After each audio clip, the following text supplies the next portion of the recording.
He wants to jump 1,000 cars. Sir, you have 1,000 cars. I don't think I'd attempt to try this stunt. Or we owe this horsepower to Uncle Sam.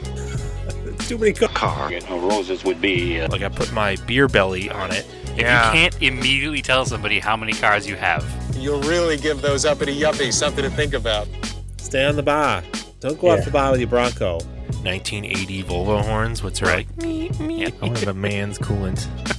And he's like, oh, I thought it'd be small. It's for a small car. And I'm like, yeah, but it's still an automatic transmission. They're never going to be light. It's definitely going to have to crash. Starting off with Brad buying another car. That's the West. Internet. You know, is this a Nigerian oil print? I also wish you drove a Tan Camry. Anyways, Anyway, that's a horrible, very horrible podcast content. very Talking about a picture. inside joke.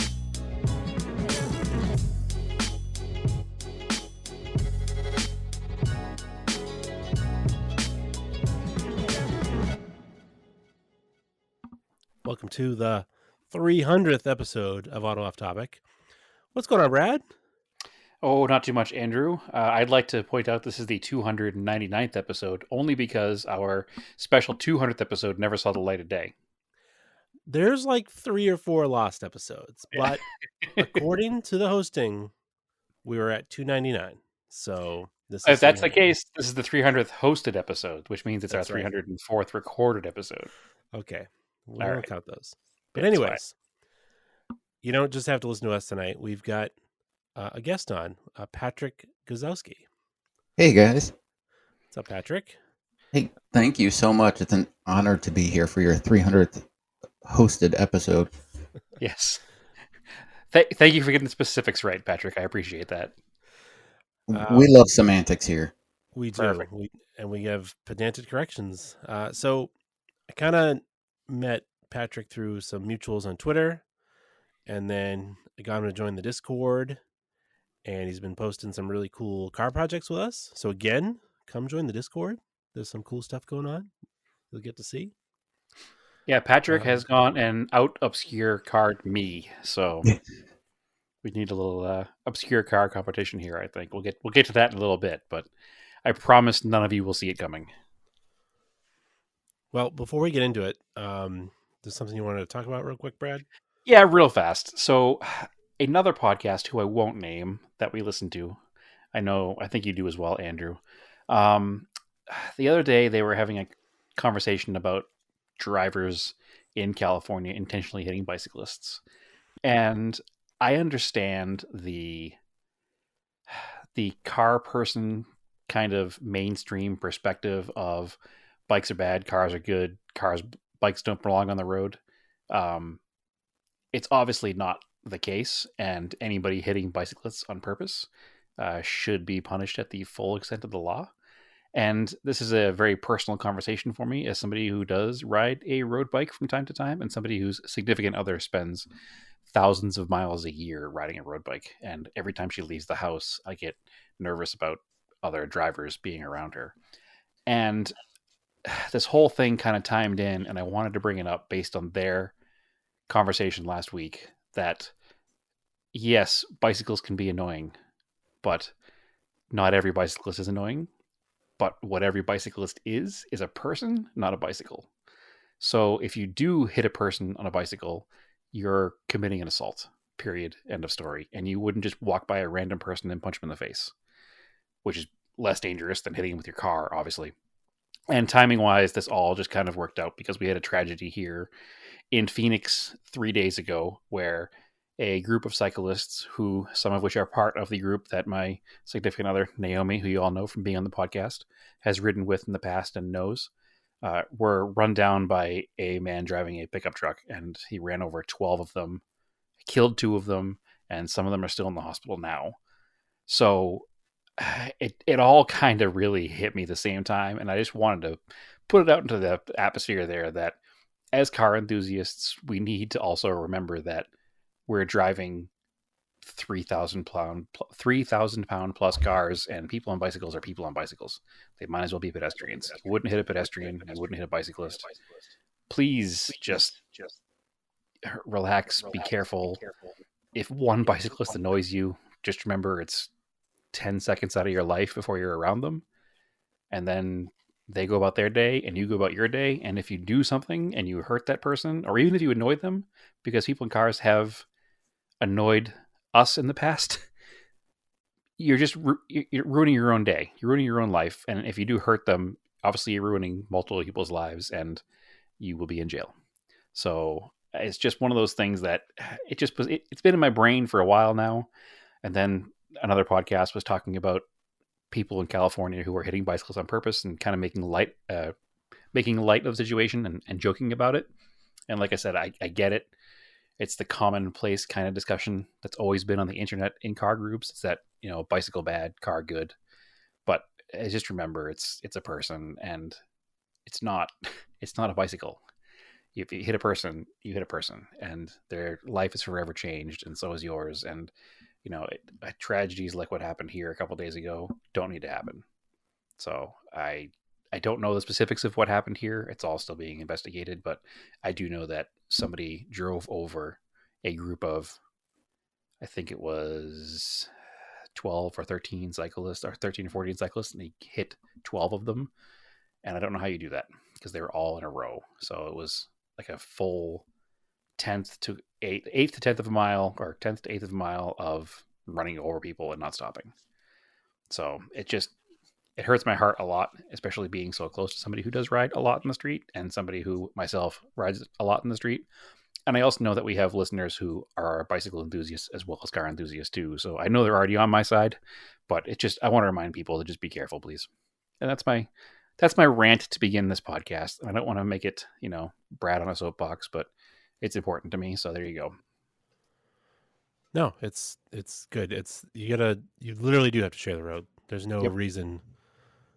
I work in the city, and it's a very bike centric city in Somerville, Cambridge. And a lot of my coworkers bike to work because they live locally. And then I park kind of far away from work, and I use bikes or an electric scooter as sort of last mile transportation. And there are some people that are just totally oblivious in cars. Yep. That you're even there. Even in a place where it's totally normal to have a lot of bikes around, people are completely oblivious, and it's a little scary sometimes. But riding it in nice weather, I'm like, oh, I get the appeal of this. This is nice. Like I'm not sitting in bumper to bumper traffic. I'm just moving along in the bike lane, and I get to work in 10 minutes, then 30 minutes sitting in traffic, or 30 minutes of walking or something. Yeah. But, I've had a couple close calls, or even as a pedestrian, say bikes annoy us. I've stepped out and almost gotten hit by bikes who have run red lights. So sure. Again, and it goes both ways. It definitely goes both ways. And that's the thing, is that the whole automotive culture is the bikes are bad. And yeah, there are some bicyclists who are not obeying the laws, and they should be held responsible just like car drivers are.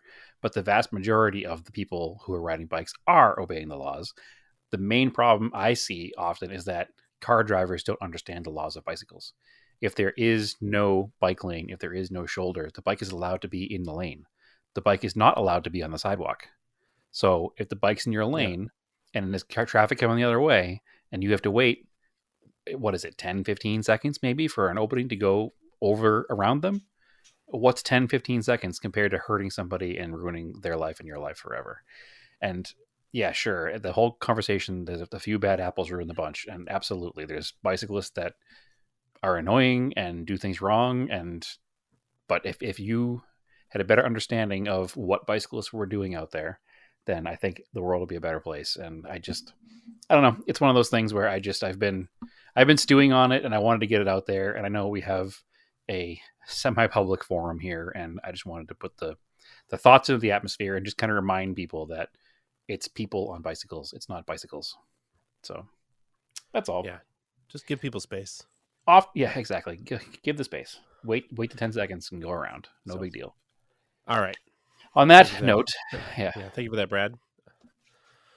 All right. Let's talk to Patrick.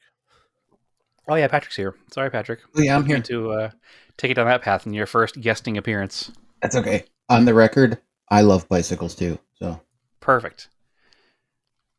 Well, we'll if you ever come to Arizona, we'll have to get you out on a bike ride, because we have tons of good biking here, and hopefully that isolated incident is not a common event.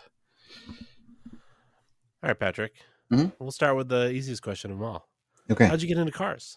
How did I get into cars? Oh boy. So, I'm from Cleveland, and we, when I was born, lived in a duplex in the city.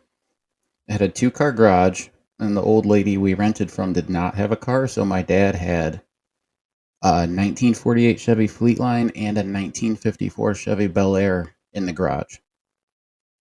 So we moved in '83 next door to a guy named Bill, and he had a '65 Impala SS convertible and let me hang out in his garage with him and his car buddies. And that cemented everything for me. That's very cool. My father will, I'm sure, listen to this and correct me, but I think we also had a either 48 or 49 Fleetline when I was a kid, and that was one of the first cars that I remember having a connection to and falling in love with. And he often tells the story of when he sold it, me crying at the window watching it drive away. So mean. Right? How dare he sell his car? Right? My daughter cried when I sold my WRX. Okay, So- well, she was just, she didn't realize that you were selling it before the head gasket let go, so it's fine. Come on. All right. So you said you got into cars through muscle cars Yes. and you sold a WRX. What kind of cars do you like then? It's kind of a loaded question. It's a very loaded question because you guys know that my tastes are all over the board. My first love is probably 50s GMs. The 54 that I told you about, my dad, when I turned 12, told me that when my mom got pregnant and they knew it was a boy, which, how sexist is that, bought that car to give to me before I was born. So he gave it to me when I turned 12. So I've been around the 50s GM stuff my entire car life. So now I have that 54 and a 57. But then I started going to the cruise nights with all the old guys and getting into the muscle cars. And then Gran Turismo happened and I got exposed to everything Japanese. And it's kind of all been this weird mishmash in my garage ever since then. We all share that similar story. Our parents got us into the American muscle cars, or in my case, also some British sports car stuff. And then all of a sudden, Gran Turismo. And it's the same thing for anybody who's in our age bracket, I think. We had no way the to be PS1 was exposed. like the end of me. Yeah, we had no way to be exposed to that stuff until that happened. And once that happened, it was like, oh, there's these cars that are more than just do-up music and drag racing. Yeah.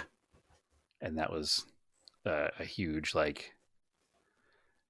moment for all of us, I think. And now obviously our current car collections sort of go with that. And I, again, not to play same, but I have the similar story of my dad bought a car for me to have when I got older, and it's the Camaro that I still have today, and you have that Chevy that you still have today. And I think that's a really cool thing to have done for us growing up, and it kind of really made it so we couldn't not be car people. Oh yeah, I did the same thing. When my son was 7, we were watching an auction, and he talked me into buying him a 41 Studebaker. So that's in my buddy's mom's barn, waiting for him to get old enough. Excellent. That's excellent. Unfortunately, I don't have a son to do that for, but Andrew, you'll have to carry the torch. Maybe. We'll see. Well, Marco seems to be obsessed with cars, so you've already He is. you're already well on your way. All right, cool. Patrick, what we've seen you wrench on a lot of cars. Like, what kind of appeals to you about working on cars? Ooh, let's see. At first, it was because I was poor and could not afford to have people work on my cars. A lot of stuff went down right around the time I started driving, and we did not have much money. So when stuff broke, I had to figure out how to fix it. But now, with the dawn of the internet and being on the car forums, like literally since the late 90s, I love sharing the stuff I do with people and seeing their reactions. Even like way back, 99, I bought a 80 Camaro that was wrecked in the mid 80s and sat for a long time. And just resurrecting that and seeing how people responded to it kind of fueled all of the stuff that has built to what I do now. I think that the internet and the forum life, it really has helped a lot of people start working on things because it gives you accountability. You're not just by yourself in a garage working on something. You're showing your progress and people see what you're doing, and you're kind of held to that standard of, okay, now I have to finish this. And I had that similar conversation, as listeners know. I've been working on that Merc Core for the past few weeks and being very frustrated with it. I'm not going to go into project car updates right now, but it does run. But the kind of push that I had to continue doing it was being in the Discord group, being on Instagram, and giving updates, and people asking and questioning, and other people wondering what was going on with it kind of keeps me motivated to do it. So I totally get that for sure. Yeah. Which is one of the reasons that we kind of, meshed pretty well when we first met on the internet, because we were watching you build your most recent project you've been doing all this winter. And I don't know when you started it, because I didn't know you when you started it. Mm-hmm. But I think that now is a good time to talk about your current project and what the car is, and what style you've chosen for it, and see how many people listening even know what this particular car is. That project started May 4th, 2018. That was the date that I pulled it out of the Harbor Freight tent and put it in the garage and tore it apart. It's a 1958 Wartburg 311 limousine, and in German car speak, limousine just means a four-door sedan. Yes, definitely not very long. No. They're small cars. It's like 240Z footprint from above.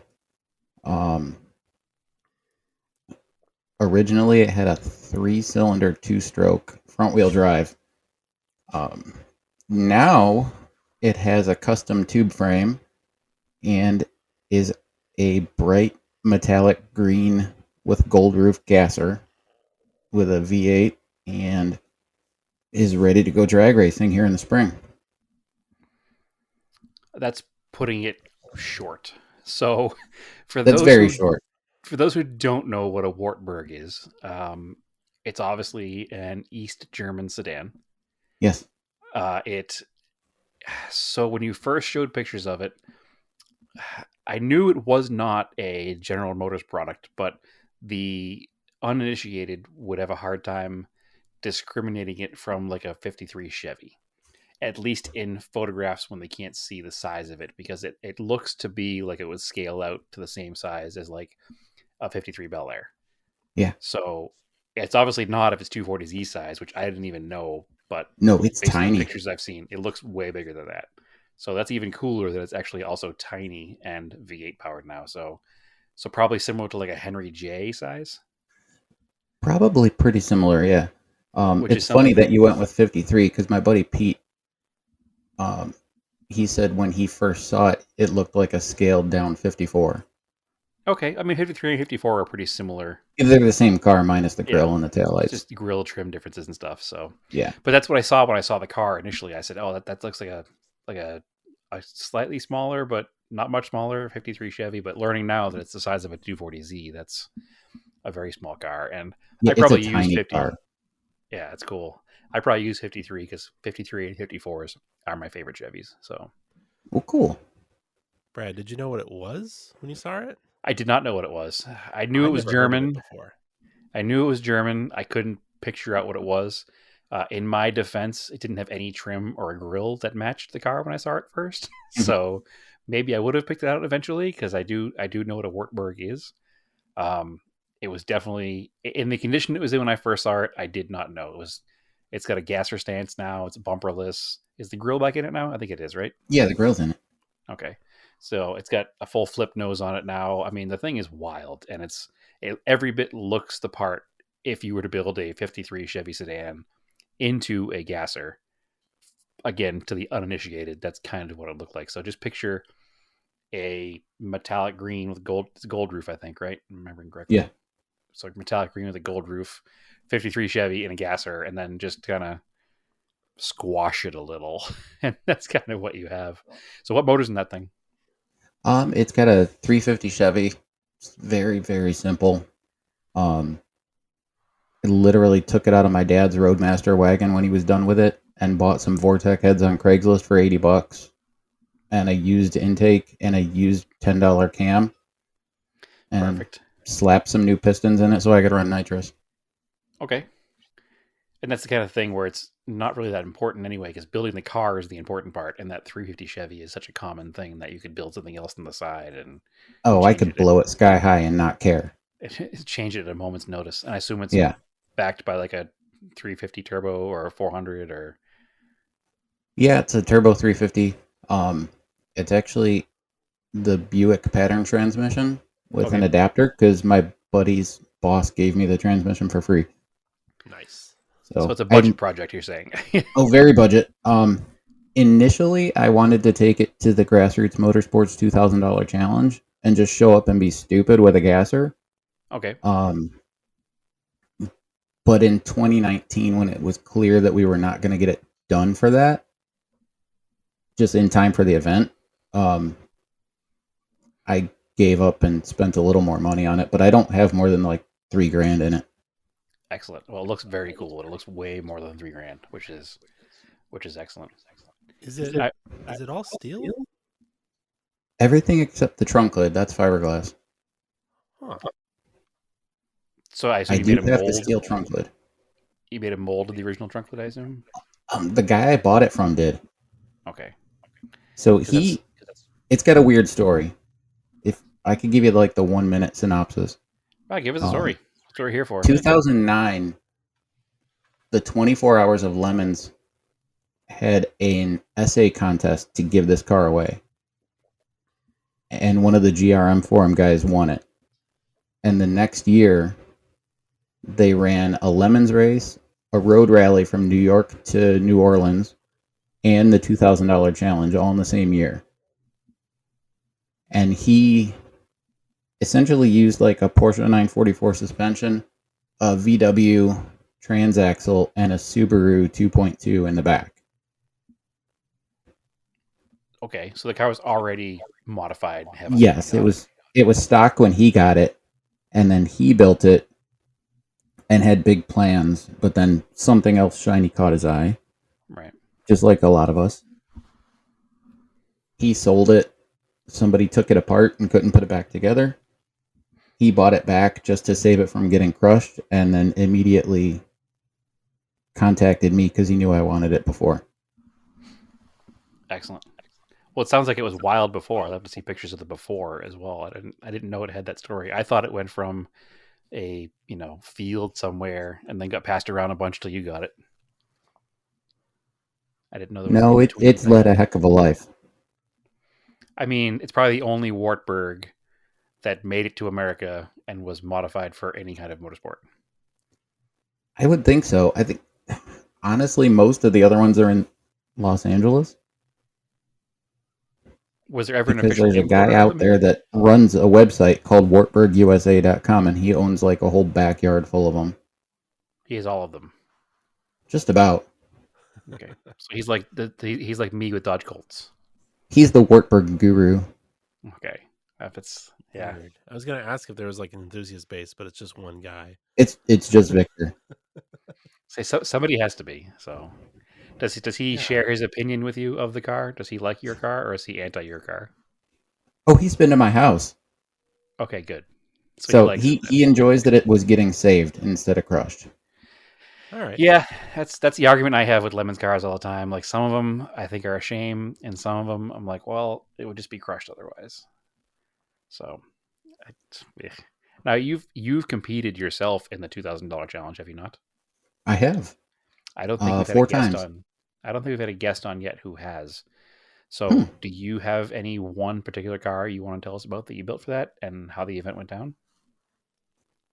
I had, let's see, 2015. I bought a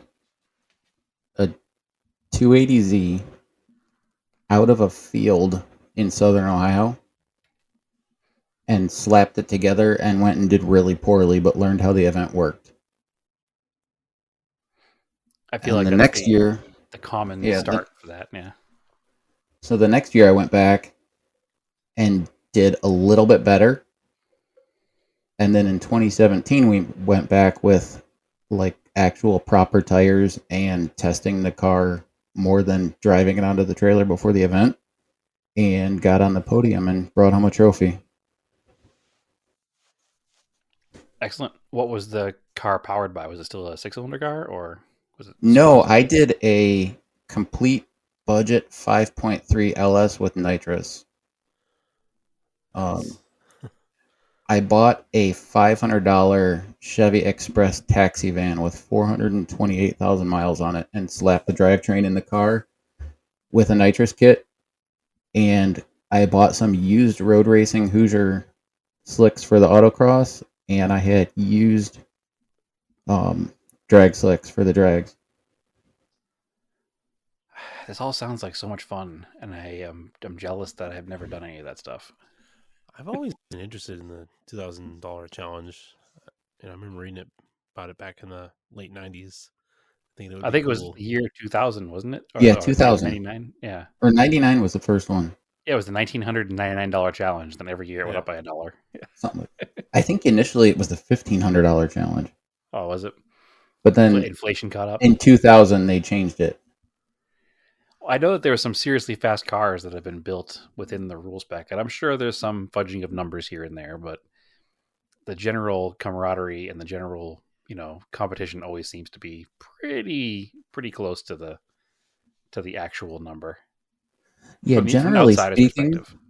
Yeah, generally speaking, from the inside, the people that really do well at the event are the ones that don't BS their numbers. Okay, So so cheating. they're very Cheaters transparent. never win. Right. The people that cheat don't stick around long because they realize that they're cheating and they can't hang with the people who are actually doing it right. They're not having a good time. Well, it seems like a weird thing to cheat at. It is. I mean, when it boils down to it, it's an event that's put on so a magazine can have stuff to write about. Yeah, and they give you like a cheese ball trophy, probably. I've got a trophy that's literally a small block piston and a rod screwed to wood. Yeah, Which you already had from all your other previous projects, Right. just not screwed to wood. Yeah, so it's like why bother cheating at it? It's kind of silly. it is. I know. But I it's hear stories of cheating in like lemons all the time. So Lemons, the budget is more like a suggestion anymore. Yeah, isn't that like encouraged? Like that's just kind of the way Yeah. it is. yeah, Like I know our friends built a car that was kind of more in the spirit of it, and then they showed up their first lemons race and was like, "Oh, that's not how this works at all." yeah. Yeah, I don't really understand. I again, anybody who listens knows my thoughts on lemons, and I'm not always positive, but it's it is what it is. The $2,000 Well, it's challenge always seemed more appealing to me. Yeah, it's mostly right. You take a decent car, and then they turned it into a race car and like destroyed it. Yeah, But there's the opposite of taking a very bad car that had no other options in life and turning it into a lemons car, I guess, is better. Kind of like this Wartburg. I mean, what was going to happen to it, right? It was already modified by someone. right. It was just going to rot into the ground. And now it's like a super cool gasser. So It will certainly last longer now than ever would before because it now has appeal outside of the obscure car community too. Like it used to be, guys like Patrick or I would be the only guys who'd be like, "Oh, cool, a Wartburg." But Right. now it's a gasser, and tons of hot rod guys would probably be like, "Man, this thing's awesome because it's a gasser." Mhm. So it's definitely a cool car. I'm way into it, and you're right, Andrew. It's definitely better than ever being crushed. So Patrick, did you fab the chassis on it? 2/3 of it. Oh, so was part of a Um, kit or No, I built everything. So the original frame was actually a really nice rectangle tube, but there was no room for what I wanted to do. So I kept that between the body mounts and went forward and back from that with all new metal that I scrounged from places. okay. Interesting. I guess it makes sense that a 50s German car would just have a box tube frame without anything fancy. So it's cool you're able to build off of it. I know some of us that watch the automotive YouTubes have seen, like, what was that most recent one they did? That Gremlin they made a gasser out of. They put a Model A frame under it. So there's multiple ways to skin a cat, I guess. But Oh if yeah. you already have a partial frame, then you don't have to worry about sinking the frame into the floor or sitting on top of the frame and looking goofy, and just kind of building yeah. off of it makes sense. So So then what's the rear end that goes in it? It's like a Ford or something, or a... Yeah, that one. It's a 9-inch Ford that obviously I had to narrow because the car's so small. Yeah. So I got to buy a bunch of new tools, and that was cool. It was very, like, I don't know, anxiety inducing having to cut the ends off of a rear axle housing and, put it all back together and make it straight. But I love learning new skills and buying new tools to do that. So in the end, it turned out to be really fun, and it's worked really well. more power to you. I like buying the new tools and intending to learn new projects and then getting anxiety over actually doing it. So you get one step up on me. I go into everything with great intentions. I probably could see this from pictures. I think is it like coil spring the rear? Or is it leaves? It's coilovers. Coilovers. It's a triangulated 4-link, and some old circle track coilovers with softer springs. That's cool. And then what happens with the front suspension? It's like a beam axle. Yeah, that's another thing that needed narrowed. I didn't want to go like something from the 40s with crappy brakes. I wanted like good brakes and easy to replace parts. And it turned out that the XJ Jeep Cherokees that came in 2-wheel drive had a solid axle that bolted in just like the 4-wheel drive one. So I found one of those and I chopped off all the brackets and I sectioned 9.5 inches out of the center.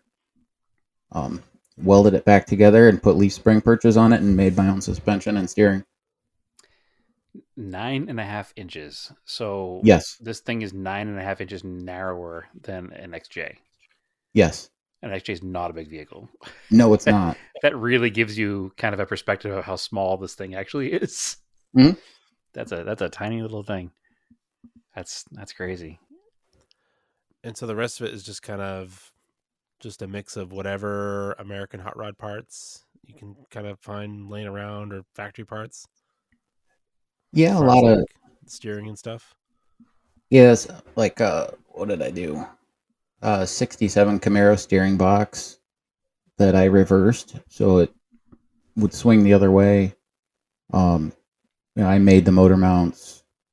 I bought generic, fender well headers off eBay, assuming I would have to like cut and weld them, and they were perfect. Nice. It was an exercise in using a lot of crap that I had laying around,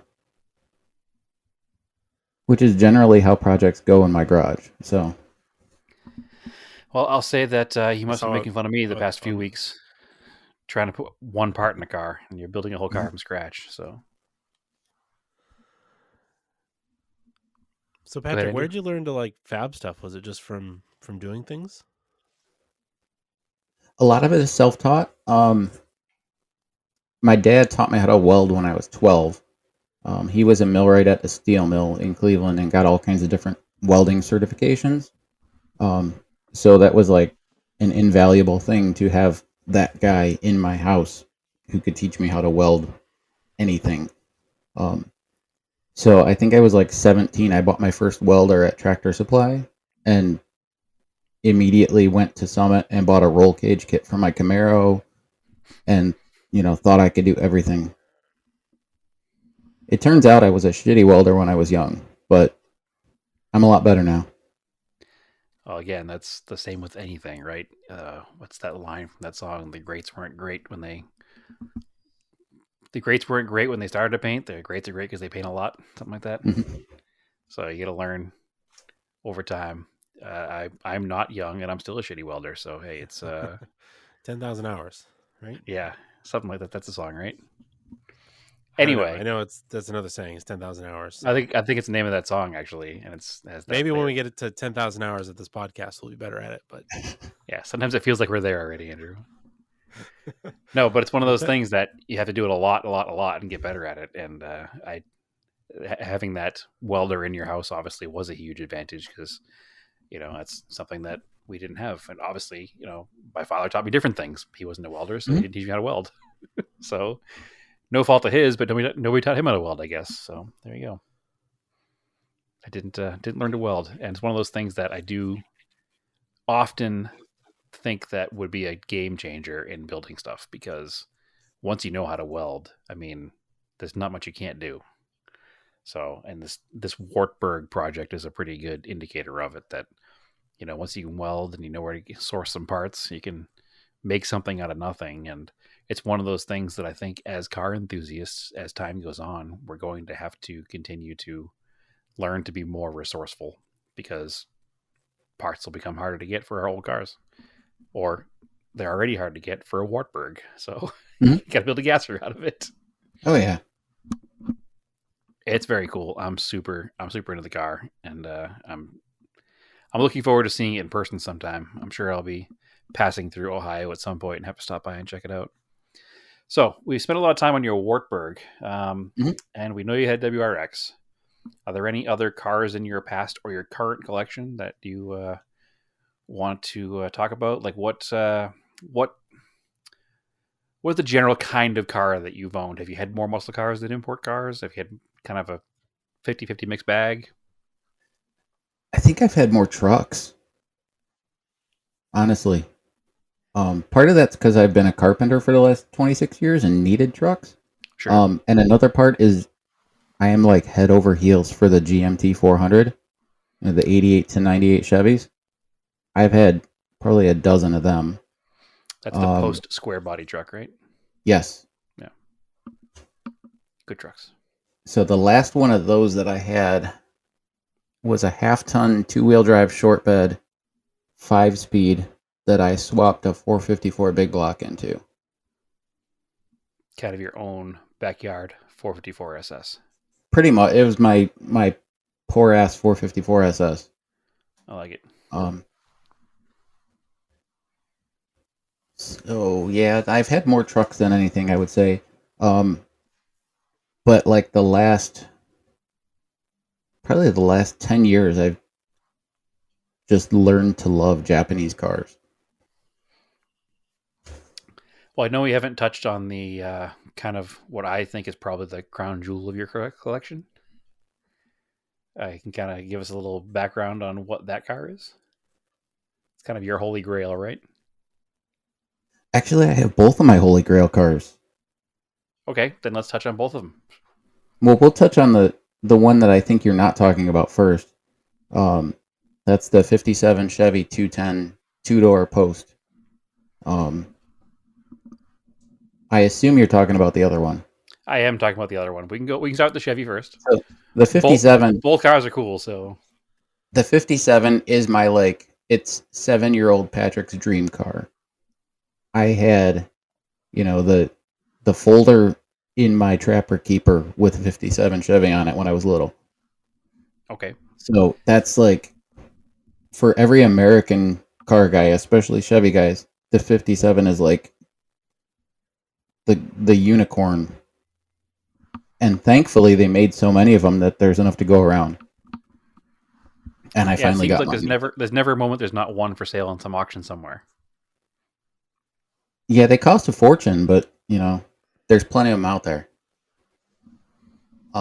Mine actually, my friend's grandma bought new, and she wrecked it in like 1973, and it sat, and I got my hands on it, and it's not wrecked anymore. So I don't think I've ever even seen a picture of that car. it is. It's going on the lift to get finished after the Wartburg is done. So Okay. it's currently got a 99 LS1 with a cam and headwork and a 4L60E automatic. And I'm going to narrow and build a 9-inch for that too. And just go tear around and be loud and stupid and do all the things that 7-year-old Patrick wanted to do in that car. I bet it sounds fun to me. Yeah. I often talk about how, as an adult, I never really properly had a car that I behaved poorly in. I got a few speeding tickets back in the day, but I never had just a dumb burnout machine to do dumb things with. So I always think that I should have something like that as my adult life, because I could probably get away with more now as an adult than I probably could have as a teenager. So maybe I need something like that myself. But is there a suspension change in that? Or is it going to be stock style front suspension, or It's stock style, but I did all tubular everything, disc brakes in the front. I'm going to do discs in the back, keep the leaf springs. Just very it's an extreme departure after building a car from the ground up to build something where I can just click buy it now on stuff that bolts in. Yeah, that is a nice change. It's very nice. It's going to be really quick. The 57 Chevy is one of those cars like, a 68 Camaro like mine, where there's nothing you can't buy from a catalog. So right. It kind of takes all the guesswork out of it. So that's good. I'm putting an LS1 in it. Let me click, that gas tank there that comes with the in-tank pump and everything all ready to go. Just drop it in and go. Yeah. The correct size and everything. Mm-hmm. No building anything at all. I like it. So you want to know about the car that 17-year-old Patrick would do all of the stupid stuff in? I feel like that's the one that fits our audience the most. I think it does. Not that a 57 Chevy isn't cool and we don't love those, because we do. But I think that going back to the Gran Turismo days, we all wanted this car at one point in our life or another. Probably. That would be my 90 Skyline that I'm sure you're referring to. That is the one. You nailed it on the head. Okay. Cool, we're on the same page. Where did that car come from? How did that car come to be? I mean, I know. I read the story. Yes. But yeah. I mean, everybody's got the Gran Turismo dream. And that was mine. Some guys go for the FD, RX-7. Some of the weird guys go for the little cars, like the Alto Works or the Cappuccinos that you get early in the game because they suck and they're slow. And then the wackos like me get it in their head that someday they're going to get their Skyline. And last year, actually 2021 Christmas, I blame everything on my wife Carly. She didn't think she had enough stuff for me for Christmas, so she bought me a Skyline hoodie. And I opened it, and I said, I got to do this. I'm not getting any younger. The cars aren't getting any cheaper. I've got to do it. So I started cleaning stuff out. I sold all the cars that I didn't need. I sold a bunch of parts that I had been collecting that thankfully appreciated while they were sitting on the shelves collecting dust. I had a big race trailer that I used once a year, and I sold that. And by May, I had enough money to start looking. And did you buy a car in Japan or here? Thankfully, I bought a car here. I don't know that my anxiety would have let me buy a car in Japan and then wait for it to be shipped. Yeah, it's got to be tough, especially like when the boat sank last year. Imagine all the people that lost cars in that Oh, situation. yeah. It would be hard Yeah, to I even think about couldn't. that. I couldn't go through that. So this car, I was looking at a cheaper one with a lot of miles that needed work, and really just decided to not settle because I didn't want another project. And this one popped up on eBay. It was a few hours away. And I lost the auction. I was all depressed and sad and missed Radwood.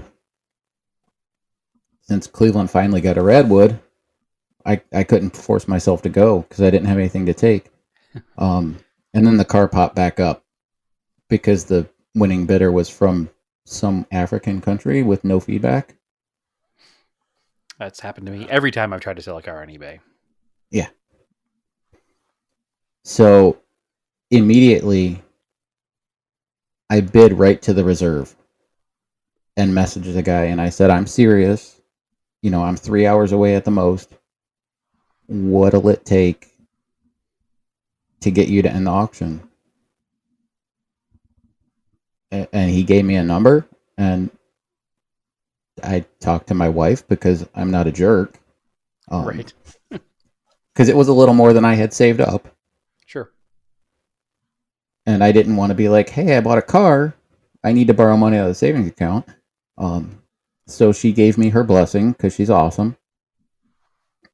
And we made a deal via text. And I said, okay, I will be there with a plastic bag full of cash Saturday morning with a trailer. And that was a Wednesday. Then I didn't sleep Wednesday night. And I didn't sleep Thursday night. And Friday morning I texted him and I said, when will you be home from work? Can I come get the car today? So the anxiety of it being 3 hours away was almost too much to handle then. Yes. I would have died if I bought a car in Japan. Awesome. So I hooked up the trailer and I essentially met him at home when he got home from work. It felt like a weird drug deal giving somebody that much money in a sandwich bag. Yeah, it never feels comfortable. Especially But 'cause the you guy know was about it. awesome. You know, the car was everything he said it was. And, you know, I couldn't thank him enough for being cool and not, like, lying about stuff. So you say you looked at some that were not as nice. What are the specs in this car? This is a GTST, so it's not a GTR. However, at some point in its life in Japan, it had a 94 GTR engine swapped in. It's a manual, obviously. Rear-wheel drive. It's got a documented, or it's documented with like 16,000 miles. We pulled the Japanese equivalent of Carfax and got it all the way back into the early 2000s, and the mileage like checks right out. This car was somebody's toy since it was new. So it's got the RB26, the twin turbo. It's got a rare, like, discontinued aftermarket rear gear set. So they're 513s, which means driving it on the highway is kind of annoying. But it's dumb fast. Yeah, it's stupid quick. Like, it'll light the tires in third gear. Excellent. I mean, whoever had it over there had a lot of quality work done or really knew what they were doing. So it's got a GTR front bumper, carbon fiber hood, GTR rear wing. It's got metal fender flares that are like welded in and formed to the body. It's got a lot of like really nice period correct just stuff, like modifications. You know, some early 90s Recaro seats. I switched out the steering wheel because he had like a orange Drifty Boy eBay steering wheel on it.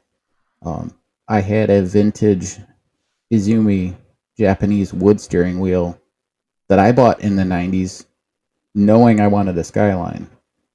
So I put that on. And I changed out the wheels for some Nismo LM GT4 wheels that one of the GRM forum guys was very generous with. Yeah, that's an expensive wheel. Yeah, it is. Yeah, I did not pay market value for them. That's good. And 'cause I paid feel less than kind that of for bad cars. Yeah. about what I paid for them. Well, at the end of the day, he sold them to you, so and you're using them. It's not like you bought them to flip them. Yes. You could feel bad if you bought them to flip them, but No, you wanted I them, couldn't do that. if you wanted them and you're using them, then I'm sure he's happy that they're being used. So He works for Nissan and wanted to see them on a Skyline. yep. There you go. So I fulfilled his dream for him. Yeah, we've all done that. I've given cars away for free just to make sure they got to the right hands. You know, Oh, yeah.